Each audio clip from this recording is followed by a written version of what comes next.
ನಮಸ್ಕಾರ ಸ್ನೇಹಿತರೆ, ಇದೀಗ ತಾನೇ ಬಂದ ರಾಜ್ಯದ ಮುಖ್ಯವಾದ ಮಾಹಿತಿಗಳು. ಎಲ್ಲಾ ಪಡಿತರ ಚೀಟಿದಾರರಿಗೆ ಮುಖ್ಯವಾದ ಸೂಚನೆ ಕೊಟ್ಟ ಆಹಾರ ಸಚಿವ ಕೆ.ಎಚ್. ಮುನಿಯಪ್ಪನವರು, ನಿಮ್ಮ ಹತ್ತಿರ ಎಪಿಎಲ್ ಅಥವಾ ಬಿಪಿಎಲ್ ಪಡಿತರ ಚೀಟಿ ಇದ್ರೆ ಈ ವಿಡಿಯೋ ಸ್ವಲ್ಪನೂ ಸ್ಕಿಪ್ ಮಾಡಬೇಡಿ. ಇನ್ನು ರಾಜ್ಯದ ಗೃಹಲಕ್ಷ್ಮಿ ಯೋಜನೆ ಫಲಾನುಭವಿಗಳಿಗೆ ಮುಖ್ಯಮಂತ್ರಿ ಡಿ.ಕೆ. ಶಿವಕುಮಾರ್ ಅವರಿಂದ ಮುಖ್ಯವಾದ ಮಾಹಿತಿ. 2,000 ರೂಪಾಯಿ ಪಡೆಯಲು ಬಯೋಮೆಟ್ರಿಕ್ ಕಡ್ಡಾಯ, ಯಾವಾಗ ಅರ್ಜಿ ಹಾಕಬೇಕು ಎಂಬ ಮಾಹಿತಿ ನೋಡೋಣ.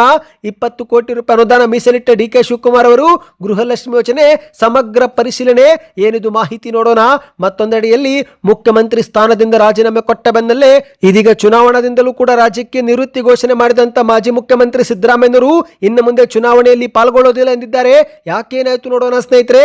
ಮತ್ತೊಂದೆಡೆಯಲ್ಲಿ ಅಧಿವೇಶನದಲ್ಲಿ ಗೃಹಲಕ್ಷ್ಮಿ ಯೋಜನೆ ಸೇರಿದಂತೆ ಕೆಪಿಸಿಸಿ ಹಗರಣ ಬಗ್ಗೆ ಚರ್ಚೆ ಮಾಡುತ್ತೇವೆ, ಸರ್ಕಾರದ ವೈಫಲ್ಯಗಳನ್ನ ಎತ್ತಿ ಚರ್ಚೆ ಮಾಡುತ್ತೇವೆ ಎಂದು ಬಿ.ವಾ. ವಿಜೇಂದ್ರ ಅವರು ಹೇಳಿಕೆ ಕೊಟ್ಟಿದ್ದಾರೆ. ಈ ಎಲ್ಲ ಮಾಹಿತಿಗಳನ್ನು ಡೀಟೇಲ್ ಆಗಿ ನೋಡೋಣ. ಅದಕ್ಕೂ ಮೊದಲು ನೀವು ಸುದ್ದಿ ಸಮಯ ಯೂಟ್ಯೂಬ್ ಚಾನೆಲ್ಗೆ ಮೊದಲು ಬಾರಿ ಭೇಟಿ ಕೊಡ್ತಾ ಇದ್ರೆ ದಯವಿಟ್ಟು ಸಬ್ಸ್ಕ್ರೈಬ್ ಆಗಿ, ಪಕ್ಕದಲ್ಲಿ ಕಾಣಿಸುವ ಗಂಟೆ ಕೂಡ ಒತ್ತಿದ್ರೆ ಕರ್ನಾಟಕದ ಮುಖ್ಯವಾದ ಸುದ್ದಿಗಳು ನಿಮಗೆ ಮೊದಲು ಸಿಗುತ್ತವೆ. ವಿಡಿಯೋಗೆ ಲೈಕ್ ಮಾಡಿ ಹಾಗೂ ವಿಡಿಯೋ ಕೊನೆವರೆಗೂ ನೋಡಿ. ಬನ್ನಿ ಸ್ನೇಹಿತರೆ, ಎಲ್ಲ ಮಾಹಿತಿಗಳನ್ನು ಡೀಟೇಲ್ ಆಗಿ ನೋಡೋಣ. ಇದೀಗ ರಾಜ್ಯದ ಪಡಿತರ ಚೀಟಿದಾರರಿಗೆ ಆಹಾರ ಸಚಿವ ಕೆ.ಎಚ್. ಮುನಿಯಪ್ಪನವರು ಮಹತ್ವದ ಮಾಹಿತಿ ಕೊಟ್ಟಿದ್ದಾರೆ. ಹೌದು, ಪಡಿತರ ಚೀಟಿದಾರರಲ್ಲಿ ಮೂಡಿರುವ ಗೊಂದಲ ಮತ್ತು ಆತಂಕಗಳಿಗೆ ಬ್ರೇಕ್ ಹಾಕಿದ್ದಾರೆ. ವಿಧಾನಸೌಧದಲ್ಲಿ ಸುದ್ದಿಗೋಷ್ಠಿ ನಡೆಸಿ ಮಾತನಾಡಿದಂತ ಮುನಿಯಪ್ಪನವರು ಅತ್ಯಂತ ಮಹತ್ವದ ಮಾಹಿತಿಯನ್ನ ಪ್ರಕಟಿಸಿದ್ದಾರೆ. ಬಿಪಿಎಲ್ ಕಾರ್ಡು ರದ್ದು ಮಾಡುತ್ತಿರುವ ವಿಚಾರ ಆಗಿರಬಹುದು, ಇಂದಿರಾ ಕಿಟ್ ಯೋಜನೆ ಆಗಿರಬಹುದು ಮತ್ತು ಎಪಿಎಲ್ ಪಡಿತರ ಚೀಟಿದಾರರಿಗೂ ಅಕ್ಕಿ ನೀಡುವುದಾಗಿರಬಹುದು, ಈ ಎಲ್ಲದರ ಬಗ್ಗೆ ಮಾಹಿತಿ ಹಂಚಿಕೊಂಡಿದ್ದಾರೆ. ಮೊದಲಿಗೆ ಇಂದಿರಾ ಆಹಾರ ಕಿಟ್ ವಿತರಣೆ ಕುರಿತಂತೆ ಉತ್ತರ ಕೊಟ್ಟಂತೆ ಇವರು, ಅನ್ನಭಾಗ್ಯ ಯೋಜನೆಯಡಿಯಲ್ಲಿ ಫಲಾನುಭವಿಗಳಿಗೆ ನೀಡಲಾಗುತ್ತಿದ್ದಂತ ಹೆಚ್ಚುವರಿ ಅಕ್ಕಿ ಬದಲಾಗಿ ಇನ್ನು ಮುಂದೆ ಅಗತ್ಯ ಸಾಮಗ್ರಿ ಒಳಗೊಂಡ ಇಂದಿರಾ ಕಿಟ್ ನೀಡಲು ನಮ್ಮ ಸರ್ಕಾರ ನಿರ್ಧಾರ ಮಾಡಿದೆ. ಮುಂದಿನ 2 ತಿಂಗಳ ಒಳಗೇನೆ ರಾಜ್ಯಾದ್ಯಂತ ಈ ಒಂದು ಇಂದಿರಾ ಕಿಟ್ ಕೊಡುತ್ತೇವೆ. ಕೇವಲ ಅಕ್ಕಿ ಕೊಡುವುದು ಮಾತ್ರವಲ್ಲದೆ ಪೌಷ್ಟಿಕಾಂಶಯುಕ್ತ ಆಹಾರದನ್ನ ನೀಡುವುದೇ ನಮ್ಮ ಸರ್ಕಾರದ ಉದ್ದೇಶವಾಗಿದೆ. ಈ ಒಂದು ಇಂದಿರಾ ಕಿಟ್ನಲ್ಲಿ 1 ಲೀಟರ್ ಅಡುಗೆ ಎಣ್ಣೆ, 1 ಕೆಜಿ ತೊಗರಿಬೇಳೆ, 1 ಕೆಜಿ ಹೆಸರುಬೇಳೆ, ಸಕ್ಕರೆ, ಉಪ್ಪು ಸೇರಿದಂತೆ ಇತರೆ ಅಗತ್ಯ ಆಹಾರ ಧಾನ್ಯಗಳು ಇರಲಿವೆ. ರಾಜ್ಯಾದ್ಯಂತ 1,26,00,000 ಬಿಪಿಎಲ್ ಕುಟುಂಬಗಳಿಗೆ ಅವರ ಸದಸ್ಯರ ಸಂಖ್ಯೆಗೆ ಅನುಗುಣವಾಗಿ ಈ ಒಂದು ಕಿಟ್ ವಿತರಣೆ ಮಾಡುತ್ತೇವೆ ಎಂದಿದ್ದಾರೆ. ಅಷ್ಟು ಮಾತ್ರವಲ್ಲ, ಇನ್ನು ಮುಂದೆ ನ್ಯಾಯಬೆಲೆ ಅಂಗಡಿಗಳು ಬೆಳಿಗ್ಗೆ 6 ಗಂಟೆಯಿಂದ ರಾತ್ರಿ 10 ಗಂಟೆವರೆಗೆ ತೆರೆದಿರಲಿವೆ ಎಂದು ಕೂಡ ಮಾಹಿತಿ ಹಂಚಿಕೊಂಡಿದ್ದಾರೆ. ಇನ್ನು ಇದೇ ಮಧ್ಯೆ ಸ್ನೇಹಿತರೆ, ಬಿಪಿಎಲ್ ಕಾರ್ಡು ರದ್ದು ಮಾಡಲಾಗುತ್ತಿದೆ ಎಂದಿರುವ ಮಾಧ್ಯಮದವರ ಪ್ರಶ್ನೆಗೆ ಉತ್ತರ ಕೊಟ್ಟಂತೆ ಇವರು, ನೋಡ್ರಿ, ಕೇಂದ್ರ ಸರ್ಕಾರವೇ ಆಧಾರ್ ಕಾರ್ಡು ಮ್ಯಾಪಿಂಗ್ ಮಾಡುವ ಮೂಲಕ 7,76,000 ಅಕ್ರಮ ಪಡಿತರ ಚೀಟಿ ಪತ್ತೆ ಹಚ್ಚಿ ನಮಗೆ ಮಾಹಿತಿ ಕೊಟ್ಟಿದೆ.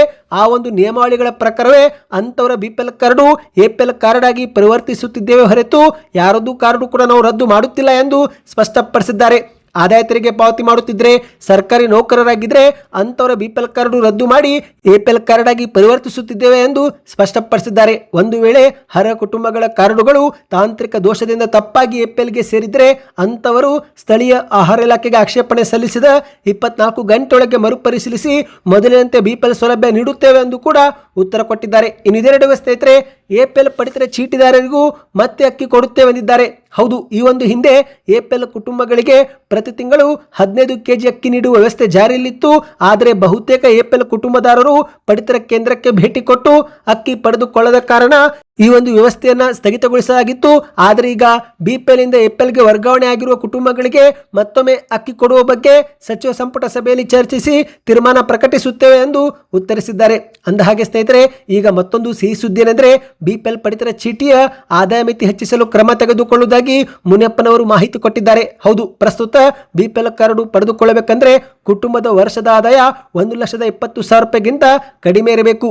ಆದರೆ ಇಂದು ಪ್ರತಿ ಕುಟುಂಬವು ವರ್ಷಕ್ಕೆ 1,20,000 ರೂಪಾಯಿಗಿಂತ ಅಧಿಕ ಆದಾಯ ಗಳಿಸುತ್ತಿದ್ದು, ಹಾಗಾಗಿ ಬಡವರಾಗಿದ್ದರೂ ಕೂಡ ಎಷ್ಟೋ ಜನರ ಅರ್ಜಿ ತಿರಸ್ಕೃತಗೊಂಡಿವೆ. ಅದಕ್ಕಾಗಿಯೇ ಈಗ ಈ ಒಂದು ಆದಾಯ ಮಿತಿ ಹೆಚ್ಚಳ ಮಾಡಬೇಕು ಎನ್ನುವ ಪ್ರಸ್ತಾವನೆ ಕೇಳಿ ಬಂದಿದ್ದು, ಅದಕ್ಕೆ ಆಹಾರ ಸಚಿವ ಕೆ.ಎಚ್. ಮುನಿಯಪ್ಪನವರು ಸಕಾರಾತ್ಮಕವಾಗಿ ಉತ್ತರಿಸಿದ್ದಾರೆ. ಹೌದು ಗೆಳೆಯರೆ, ಆದಾಯ ಮಿತಿಯನ್ನು ಆಡಳಿತ ಸುಧಾರಣಾ ಆಯೋಗದ ಶಿಫಾರಸಿನಂತೆ 3 ಲಕ್ಷವರೆಗೆ ಹೆಚ್ಚಿಸಲು ಕ್ರಮ ವಹಿಸುತ್ತೇವೆ ಎಂದು ಕೆ.ಎಚ್. ಮುನಿಯಪ್ಪನವರು ಹೇಳಿದ್ದಾರೆ. ಒಟ್ಟಿನಲ್ಲಿ ಈ ಒಂದು ಆದಾಯ ಮಿತಿ ಹೆಚ್ಚಳ ಮಾಡಿದರೆ ಆಗ ಮತ್ತೆ ಲಕ್ಷಾಂತರ ಕುಟುಂಬಗಳು ಬಿಪಿಎಲ್ ಕಾರ್ಡು ಪಡೆದುಕೊಳ್ಳಲು ಯೋಗ್ಯರಾಗುತ್ತಾರೆ. ಬನ್ನಿ ಗೆಳೆಯರೆ, ಮತ್ತೊಂದು ಮಾಹಿತಿಗೆ ಹೋಗೋಣ. ನೀವು ಕೂಡ ಗೃಹಲಕ್ಷ್ಮಿ ಯೋಜನೆ ಫಲಾನುಭವಿಗಳಾಗಿದ್ರೆ ನಿಮ್ಮ ಬ್ಯಾಂಕ್ ಖಾತೆಗೆ ಜುಲೈ ತಿಂಗಳಲ್ಲಿ 2,000 ರೂಪಾಯಿ ಜಮಾವಾಯ್ತಾ? ಕಮೆಂಟ್ ಮಾಡಿ. ಇದೀಗ ಸರ್ಕಾರ ಮೇ ತಿಂಗಳವರೆಗಿನ ಕಂತನ್ನ ಕ್ಲಿಯರ್ ಮಾಡಿದೆ. ಹೌದು, ಇತ್ತೀಚೆಗೆ ಜುಲೈ 16ರಂದು 1,20,00,000 ಫಲಾನುಭವಿಗಳಿಗೆ 2,400 ಕೋಟಿ ರೂಪಾಯಿ ಹಣವನ್ನ ಬಿಡುಗಡೆ ಮಾಡಲಾಗಿದೆ ಎಂದು ವರದಿಯಾಗಿದೆ. ಹೌದು ಗೆಳೆಯರೆ, 31 ಕಂತು ಜಮೆ ಮಾಡುವ ಮೂಲಕ ಅರ್ಹ ಫಲಾನುಭವಿಗಳ ಬ್ಯಾಂಕ್ ಖಾತೆಗೆ ಒಟ್ಟು 62,000 ರೂಪಾಯಿ ಹಾಕಿದಂತಾಗಿದೆ. ಆದರೆ ಈಗ ಮತ್ತೊಂದೆಡೆಯಲ್ಲಿ ಇನ್ನು ಮುಂದೆ 2,000 ರೂಪಾಯಿ ಪಡೆದುಕೊಳ್ಳಲು ಎಲ್ಲಾ ಫಲಾನುಭವಿಗಳು ಬಯೋಮೆಟ್ರಿಕ್ ದೃಢೀಕರಣ ಕಡ್ಡಾಯವಾಗಿ ಒಳಪಡಬೇಕು ಎಂದು ಡಿ.ಕೆ. ಶಿವಕುಮಾರ್ ಅವರು ಸಭೆಯಲ್ಲಿ ಸೂಚನೆ ಕೊಟ್ಟಿದ್ದಾರೆ. ಹೌದು, ಗೃಹ ಜ್ಯೋತಿ ಯೋಜನೆ ಪರಿಷ್ಕರಣೆ ಬೆನ್ನಲ್ಲೇ ಈಗ ಗೃಹಲಕ್ಷ್ಮಿ ಯೋಜನೆಯ ಪರಿಷ್ಕರಣೆ ಶುರು ಮಾಡಲಾಗಿದೆ ಸ್ನೇಹಿತರೆ. ರಾಜ್ಯಾದ್ಯಂತ ಗೃಹಲಕ್ಷ್ಮಿ ಯೋಜನೆಯಡಿಯಲ್ಲಿ 2,000 ರೂಪಾಯಿ ಸಹಾಯಧನ ಪಡೆದುಕೊಳ್ಳುತ್ತಿರುವ ಎಲ್ಲಾ ಫಲಾನುಭವಿಗಳು ಶೀಘ್ರವೇ ಬಯೋಮೆಟ್ರಿಕ್ ಅಥವಾ ಫೇಸಿಯಲ್ ಅಥೆಂಟಿಕೇಶನ್ ಪ್ರಕ್ರಿಯೆಗೆ ಒಳಪಡುವುದು ಕಡ್ಡಾಯ ಎಂದು ಸಚಿವ ಸಂಪುಟ ಸಭೆಯಲ್ಲಿ ಡಿ.ಕೆ. ಶಿವಕುಮಾರ್ ಅವರು ಸೂಚನೆ ಕೊಟ್ಟಿದ್ದಾರೆ. ಹೌದು, ತಾಂತ್ರಿಕ ದೃಢೀಕರಣ ಮತ್ತು ಮರುಪರಿಶೀಲನಾ ಪ್ರಕ್ರಿಯೆ ಯಶಸ್ವಿಯಾಗಿ ಅನುಷ್ಠಾನಗೊಳಿಸಲು ಬರೋಬ್ಬರಿ 20 ಕೋಟಿ ರೂಪಾಯಿ ವೆಚ್ಚ ಮಾಡಲು ಸಂಪುಟ ಸಭೆಯಲ್ಲಿ ನಿರ್ಧಾರ ಮಾಡಲಾಗಿದೆ ಎಂದು ಡಿ.ಕೆ. ಶಿವಕುಮಾರ್ ಅವರು ಹೇಳಿಕೆ ಕೊಟ್ಟಿದ್ದಾರೆ. ಈ ಒಂದು ನೂತನ ಮರುಪರಿಶೀಲನೆ ವ್ಯವಸ್ಥೆಯಿಂದಾಗಿ ನಕಲಿ ಫಲಾನುಭವಿಗಳಿಗೆ ಬ್ರೇಕ್ ಬೀಳುತ್ತೆ, ಪಾರದರ್ಶಕತೆ ಕಾಯ್ದುಕೊಳ್ಳಲು ಸಾಧ್ಯವಾಗುತ್ತೆ ಎಂದು ಡಿ.ಕೆ. ಶಿವಕುಮಾರ್ ಅವರು ಹೇಳಿದ್ದಾರೆ. ಹೌದು ಗೆಳೆಯರೆ, ಒಟ್ಟು 20 ಕೋಟಿ ವೆಚ್ಚದಲ್ಲಿ ಗೃಹಲಕ್ಷ್ಮಿ ಫಲಾನುಭವಿಗಳ ಪಟ್ಟಿಯನ್ನು ಪರಿಷ್ಕರಿಸಲು ಸರ್ಕಾರ ನಿರ್ಧಾರ ಮಾಡಿದೆ.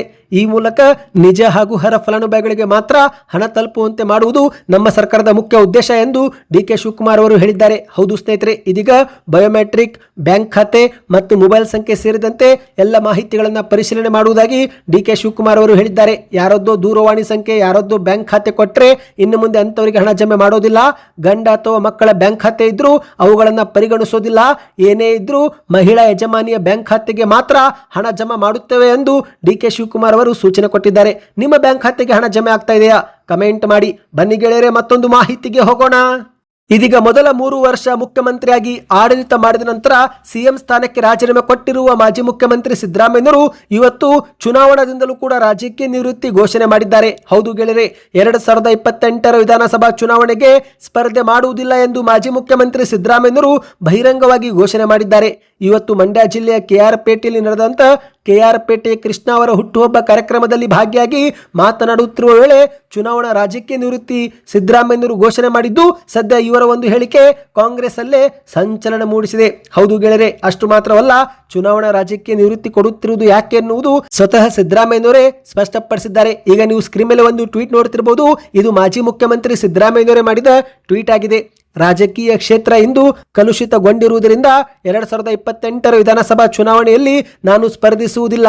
ಆದರೆ ಸಕ್ರಿಯ ರಾಜಕಾರಣದಲ್ಲಿದ್ದು ಜನರ ಕಷ್ಟ ಸುಖಗಳಿಗೆ ಧ್ವನಿಯಾಗಿ ನಿಲ್ಲುತ್ತೇನೆ. ಮತ್ತೊಮ್ಮೆ ಚುನಾವಣೆಯಲ್ಲಿ ಸ್ಪರ್ಧಿಸುವಂತೆ ವರುಣಾ ಕ್ಷೇತ್ರದ ಜನರು ಒತ್ತಾಯಿಸುತ್ತಿದ್ದಾರೆ. ಆದರೆ ನಾನು ಇನ್ನು ಮುಂದೆ ಯಾವುದೇ ಚುನಾವಣೆಯಲ್ಲಿ ಸ್ಪರ್ಧಿಸಬಾರದು ಅಂದುಕೊಂಡಿದ್ದೇನೆ. ಈ ಒಂದು ಹಿಂದೆ ಚುನಾವಣೆಯಲ್ಲಿ ಸ್ಪರ್ಧೆ ಮಾಡಿದಾಗ ಕ್ಷೇತ್ರದ ಜನರೇ ನಮಗೆ ದುಡ್ಡು ಕೊಟ್ಟು ಗೆಲ್ಲಿಸಿಕೊಂಡು ಬರುತ್ತಿದ್ರು. ಆದರೆ ಇವತ್ತು ಅಂತಹ ಪರಿಸ್ಥಿತಿ ಇಲ್ಲ. ಈಗ ನನಗೆ 79 ವರ್ಷ, ನಮ್ಮ ಸರ್ಕಾರದ ಅವಧಿ ಇನ್ನೂ 1.5 ವರ್ಷವಿದೆ. 2028ಕ್ಕೆ ನನಗೆ 81ರಿಂದ 82 ವರ್ಷವಾಗಿರುತ್ತದೆ. ಈಗಿನಂತೆ ಆರೋಗ್ಯವು ಸದೃಢವಾಗಿರುವುದಿಲ್ಲ. ಹಿಂದಿನಂತೆ ಉತ್ಸಾಹದಿಂದ ಕೆಲಸ ಮಾಡಲು ಕೂಡ ಸಾಧ್ಯವಾಗುವುದಿಲ್ಲ. 2028ರ ವೇಳೆಗೆ ನನಗೆ 82 ವರ್ಷವಾಗಿರುತ್ತದೆ. ಆಗ ನನ್ನ ರಾಜಕೀಯ ಜೀವನಕ್ಕೆ 50 ವರ್ಷಗಳು ಕೂಡ ಪೂರ್ಣಗೊಳ್ಳುತ್ತದೆ.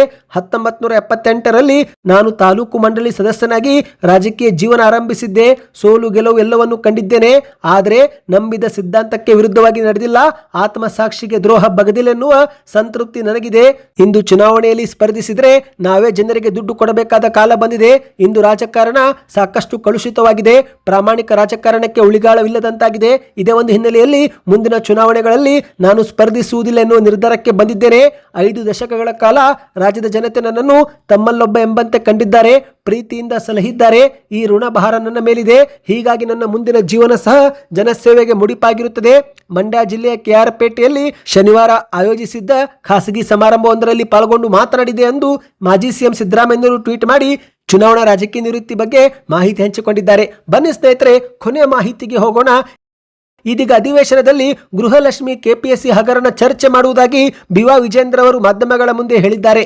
ಹೌದು, ಮುಂಬರುವ ವಿಧಾನಮಂಡಲ ಅಧಿವೇಶನದಲ್ಲಿ ಆಡಳಿತಾರೂಢ ಕಾಂಗ್ರೆಸ್ ಸರ್ಕಾರದ ವೈಫಲ್ಯಗಳನ್ನು ಎತ್ತಿ ತೋರಿಸಲು ಭಾರತೀಯ ಜನತಾ ಪಾರ್ಟಿ ಸಂಪೂರ್ಣವಾಗಿ ಸಜ್ಜಾಗಿದೆ ಎಂದು ಬಿಜೆಪಿಯ ರಾಜ್ಯಾಧ್ಯಕ್ಷ ಬಿವಾ ವಿಜೇಂದ್ರ ಅವರು ತಿಳಿಸಿದ್ದಾರೆ. ಅಷ್ಟು ಮಾತ್ರವಲ್ಲ, ಗೃಹಲಕ್ಷ್ಮಿ ಯೋಜನೆ ಅನುಷ್ಠಾನದಲ್ಲಿ ಆಗಿರುವ ಲೋಪಗಳು, ಗ್ಯಾರಂಟಿ ಫಲಾನುಭವಿಗಳ ಕಡಿತದ ಯತ್ನ, ಕೆಪಿಎಸ್ಸಿ ಅಕ್ರಮಗಳು ಮತ್ತು ರಾಜ್ಯದಲ್ಲಿ ತೀವ್ರಗೊಂಡಿರುವ ಬರ ಪರಿಸ್ಥಿತಿಯಂತಹ ಜ್ವಲಂತ ಸಮಸ್ಯೆ ವಿರುದ್ಧ ಸದನದ ಒಳಗೆ ಮತ್ತು ಹೊರಗೆ ಸಮರ ಸಾರುವುದಾಗಿ ಎಚ್ಚರಿಕೆ ನೀಡಿದ್ದಾರೆ. ಬೆಂಗಳೂರಲ್ಲಿ ಮಾತನಾಡಿದಂಥ ವಿಜೇಂದ್ರ ಅವರು, ಕಾಂಗ್ರೆಸ್ ಸರ್ಕಾರದ ಗ್ಯಾರಂಟಿ ಯೋಜನೆಗಳಿಂದಾಗಿ ರಾಜ್ಯ ಸರ್ಕಾರದ ಖಜಾನೆ ಖಾಲಿಯಾಗಿದೆ, ಇತ್ತ ಅಭಿವೃದ್ಧಿ ಸಂಪೂರ್ಣ ಕೂಡ ಕುಸಿದಿದೆ. ಗೃಹಲಕ್ಷ್ಮಿ ಯೋಜನೆಯಲ್ಲಿ ಸುಧಾರಣೆ ಮಾಡುವ ನೆಪದಲ್ಲಿ ಮಹಿಳೆಯರಿಗೆ ಹಣವೇ ಹಾಕುತ್ತಿಲ್ಲ. ಕಳೆದ 6 ತಿಂಗಳಿನಿಂದ ಪರಿಷ್ಕರಣೆ ಅಂತ ಹೇಳಿ ಹಣವನ್ನು ತಡೆ ಹಿಡಿಯಲಾಗಿದೆ. ಗೃಹಲಕ್ಷ್ಮಿ ಯೋಜನೆಯನ್ನು ಸರಿಯಾಗಿ ನಿರ್ವಹಿಸಲು ಸರ್ಕಾರ ವಿಫಲವಾಗಿದ್ದು, ಈ ಬಗ್ಗೆ ನಾವು ಸದನದಲ್ಲಿ ಚರ್ಚೆ ಮಾಡುತ್ತೇವೆ ಎಂದಿದ್ದಾರೆ. ಹೌದು ಗೆಳೆಯರೆ, ಗ್ಯಾರಂಟಿ ಯೋಜನೆಗಳ ನಿರ್ವಹಣೆಯಲ್ಲಿ ಉಂಟಾಗಿರುವ ಗೊಂದಲ ಮತ್ತು ಫಲಾನುಭವಿಗಳ ಪಟ್ಟಿಯಿಂದ ಹೆಸರು ಕೈಬಿಡುತ್ತಿರುವ ಕುರಿತಂತೆ ಸರ್ಕಾರದ ವಿರುದ್ಧ ದಾಖಲೆ ಸಮೇತ ಧ್ವನಿ ಎತ್ತುತ್ತೇವೆ ಎಂದು ವಿಜೇಂದ್ರ ಅವರು ಹೇಳಿಕೆ ಕೊಟ್ಟಿದ್ದಾರೆ. ಯುವಕರ ಭವಿಷ್ಯ ಜೊತೆಗೆ ಚೆಲ್ಲಾಟವಾಡಲಾಗುತ್ತಿದ್ದು, ಇತ್ತ ರಾಜ್ಯದಲ್ಲಿ ಮಳೆ ಹಾಗೂ ಬರದಿಂದ ಕಷ್ಟಪಡುತ್ತಿರುವ ರೈತರ ಸಮಸ್ಯೆಗಳಿಗೂ ಕೂಡ ಸರ್ಕಾರ ಸ್ಪಂದಿಸುತ್ತಿಲ್ಲ. ಮೂಲ ಸೌಕರ್ಯ ಅಭಿವೃದ್ಧಿಗೆ ಅನುದಾನ ನೀಡದಿರುವ ಕುರಿತಂತೆಯೂ ಕೂಡ ಸದನದಲ್ಲಿ ಎಳೆಯಾಗಿ ಬಿಚ್ಚಿಡುತ್ತೇವೆ ಎಂದು ವಿಜೇಂದ್ರ ಅವರು ಹೇಳಿದ್ದಾರೆ. ಸದ್ಯಕ್ಕಷ್ಟೇ ಇತ್ತು. ಈ ಮಾಹಿತಿಗಳು ಇಷ್ಟವಾಗಿದ್ದರೆ ಚಾನಲ್ಗೆ ಸಬ್ಸ್ಕ್ರೈಬ್ ಮಾಡಿಕೊಳ್ಳಿ. ನಿಮ್ಮ ಅನಿಸಿಕೆಗಳನ್ನು ಕಮೆಂಟ್ ಮಾಡಿ, ವಿಡಿಯೋಗೆ ಲೈಕ್ ಮತ್ತು ಶೇರ್ ಮಾಡಿ.